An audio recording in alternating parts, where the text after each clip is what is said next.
தலைவர் சொன்ன மாதிரி இப்போ நான் வீட்டை கட்டியிருக்கேன், நான் வீட்டை வித்துறேன், உங்களுக்கு வித்துறேன். ஆனால் வரி என் பேர் இல்லை, இன்னைக்கு வரைக்கும் நடைமுறைக்கு அந்த வித்த பின்னாடியுமே வரி என்னுடைய பேர் அது 20 பேரை வந்து வாங்கிட்டாங்க. உங்கள் பேர் தெரிஞ்ச மாற்றினேன். கேட்டால் நான் அந்த ஆக்ஷன் நெட்டில் ஓப்பன் பண்ணி எப்படி இருக்கும் மக்களுக்கு. அப்போ அந்த 5 வருஷமாக நீங்கள் வரி கட்ட முடியாது. கட்டினா எங்கள் பேருக்கு தான் கட்டணும். அப்போ நீங்கள் 5 வருஷமாக வரி கட்டாமல் இருக்கிறீங்க. அது முதலையாவது கையில் இருந்ததுன்னா கையில் திட்டி கொடுத்துருந்தேன் வச்சு.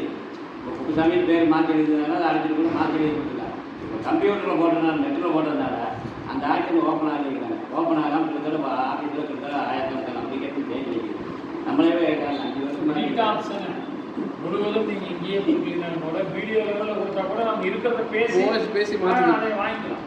வந்து தினம் 50 அதில் வர்றது. நீங்கள் தமிழ்நாடு சென்னையில் தான் போய் தமிழ்நாடு முழுக்க ஒரு எடிட் ஆப்ஷன் வச்சா அது எப்படி அது உங்களுக்கு சரியாது? இந்த ஆன்லைன் பண்ணுறதுலேயே முதல் 1 வருஷம் பயங்கர சிறப்பு.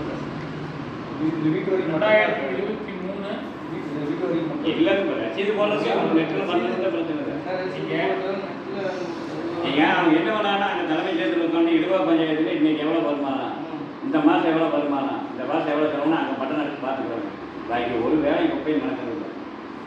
அதுதான் ஆன்லைனுக்கு கொண்டு வராங்க.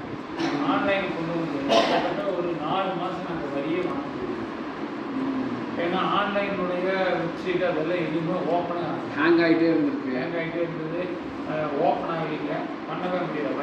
வரி வசூலாக இதில் குறைஞ்சி ஆட்டோமேட்டிக்காக வரி வசூலாக இருக்கும். ஒரு திட்டத்தை கொண்டு வர்றவங்க ஏற்கனவே இருக்கிற திட்டத்துக்கு கூட இதையும் நினச்சி ஒரு 6 மாதம் டைம் கொடுத்து இத்தனாம் தேதியிலிருந்து இனி ஒன்லே ஆன்லைன் தான் சொல்லியிருந்தா இந்த நிர்வாகம் வசூல் இதெல்லாம் தடையெல்லாம் போயிடும். அரசு 1 மாதம் எனக்கு ஒத்துழைக்காமல் பஞ்சாயத்துலேயே வரி போடுறது எவ்வளோ கஷ்டம். ஃபோட்டோ போட்டு அவர் மேலே கண்டன தீர்மானம் போட்டு பதித்தவங்க அனுமதிக்கிறாங்க.